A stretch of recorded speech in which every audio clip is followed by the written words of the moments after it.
Jade plant के पौधे को घना बनाने के लिए आपको सितंबर में ये काम कर लेना होगा, जिससे कि आने वाले समय में यानी सर्दियों में भी आपका जेड का पौधा बहुत ही स्वस्थ रहेगा। वीडियो को ध्यान से देखिए, जो ज़रूरी टिप्स बता रही हूँ ये सभी आपके जेड के पौधे के लिए बहुत ज़्यादा यूज़फुल हैं। यदि आप चाहते हैं कि जेड की पत्तियाँ पीली ना हो और पौधा ख़राब होकर सूख कर गिरे ना सर्दियों में, जबकि इसके डोरमेंसी का टाइम शुरू होने वाला है, तो अभी सितंबर का मंथ बहुत क्रूशियल है। ये 4-5 चीज़ें कर लीजिए, आपका पौधा हरा भरा रहेगा। वैसे भी जो जेड का पौधा होता है ये परमानेंट पौधा है, ये जल्दी सूखता नहीं है, ज़्यादा केयर भी नहीं मांगता। कुबेराक्षी वास्तु प्लांट के नाम से भी इस पौधे को आजकल बहुत ज़्यादा घर में लगाने का ट्रेंड बढ़ता जा रहा है। ये जो जेड का पौधा है ये एक सकुलेंट की वैरायटी होती है। सकुलेंट वो पौधे होते हैं जिनके पत्तियों के अंदर पानी भरा होता है और ये पौधे कभी भी शेड में ग्रो नहीं होते हैं। यदि आपको शेड में रखने की सलाह माली देता है, कई बार माली ऐसा बता देते हैं कि इसको छाया में रखिए ग्रो हो जाएगा, तो आप बिल्कुल भी उस चीज़ को ना मानते हुए इसको धूप में रखिए, नहीं तो आपका पौधा मरने लगेगा।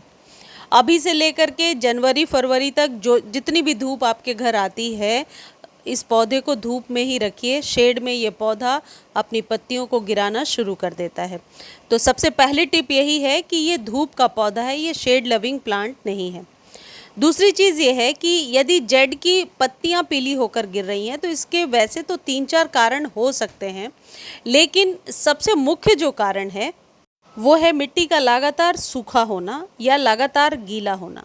देखिए, जब मिट्टी लगातार सूखी रहेगी तो इसकी जड़ें बहुत नहीं बनेंगी, बहुत ज़्यादा डेवलप नहीं होंगी, छोटी छोटी जड़ें बनेंगी और ये जो पौधा है इसकी पत्तियां बहुत ज़्यादा आपको मांसल नज़र नहीं आएंगी। इस तरीके से पतली सी पत्तियां नज़र आएंगी, यानी पत्तियों के अंदर जो पानी है वो धीरे धीरे सूखता जाएगा।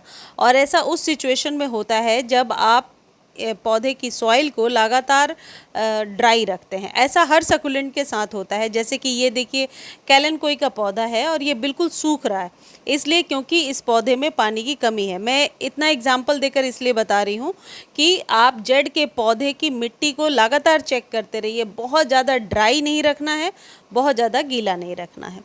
दूसरी चीज़, कई बार इसमें ऐसा देखा गया है कि पत्तियां छोटी छोटी निकल कर के आ रही हैं। ऐसे सिचुएशन में आप क्या करेंगे कि ऊपर की जो ये 2 छोटी पत्तियां दिख रही हैं इन्हें पकड़ के कट कर दीजिए, हटा दीजिए।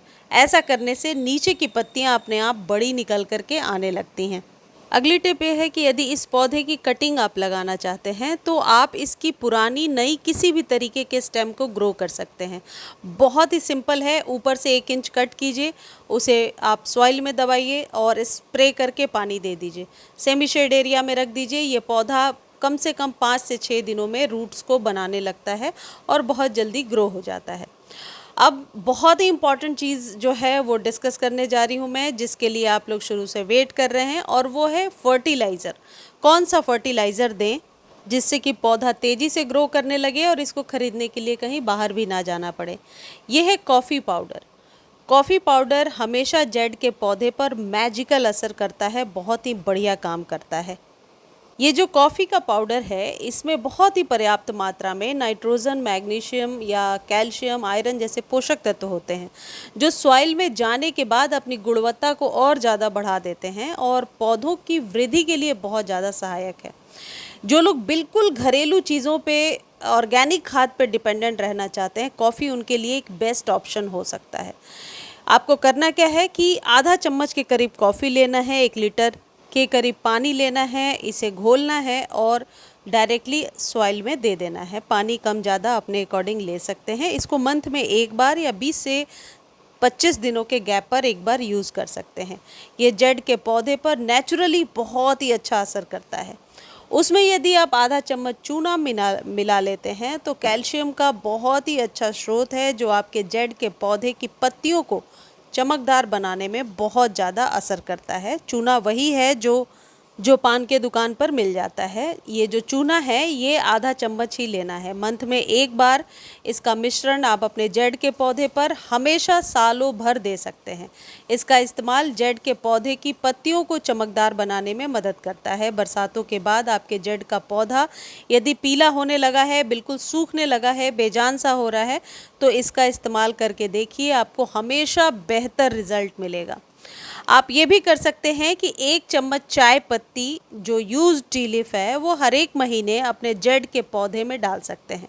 ऐसा करने से आपके जेड की यदि नई भी आपने कोई नया पौधा भी लगाया है तो उसकी ग्रोथ बहुत जल्दी बढ़ेगी। सबसे अच्छी बात है स्टेम बहुत ज़्यादा मोटी हो जाती है उसकी वजह से। अब चाय पत्ती को कैसे यूज़ करना है ये भी समझ लीजिए। घर में जो चाय बनता है, चाय बनने के बाद हम लोग चाय पत्ती को फेंक देते हैं, उसको धोकर पहले सुखा लीजिए। बिल्कुल इस तरीके से ड्राई नज़र आना चाहिए जैसे मेरे हाथ में चाय पत्ती आपको नज़र आ रही है। और हर एक महीने 20 से 25 दिनों पर 1-1 चम्मच देते जाइए। इससे क्या होगा कि जेड के पौधे की जो स्टेम है वो बहुत ज़्यादा मोटी हो जाएगी। स्टेम मोटी रहेगी तो आप उसका बोनसाई भी बना सकते हैं और वो पौधा देखने में स्वस्थ भी लगता है। अगली सबसे इम्पॉर्टेंट चीज़ है कि जेड को घना कैसे बनाना है। देखिए जैसे ऊपर का 1 इंच मैं ऐसे कट करके आपको दिखा रही हूँ, हाथों से ही तोड़ सकते हैं। ये बहुत ही सॉफ्ट इसकी स्टेम होती है। यदि आप ऊपर से 1-1 इंच पिंच करते जाएंगे और पिंचिंग वाले जो पिंच किया है आपने उस पोर्शन को सॉइल में दबा देंगे तो आप ऐसे करके गमले को भरा हुआ घना दिखा सकते हैं और आपका पौधा घना भी बहुत हो जाएगा। तो पिंचिंग करने से इस पौधे की ग्रोथ आप और अच्छी ले सकते हैं। पिंचिंग किस मंथ में करना है ये भी जानना ज़रूरी है। जब ये डॉर्मेंट होगा, डॉर्मेंसी के टाइम में नहीं करना है, बाकी के 10 महीने कर सकते हैं।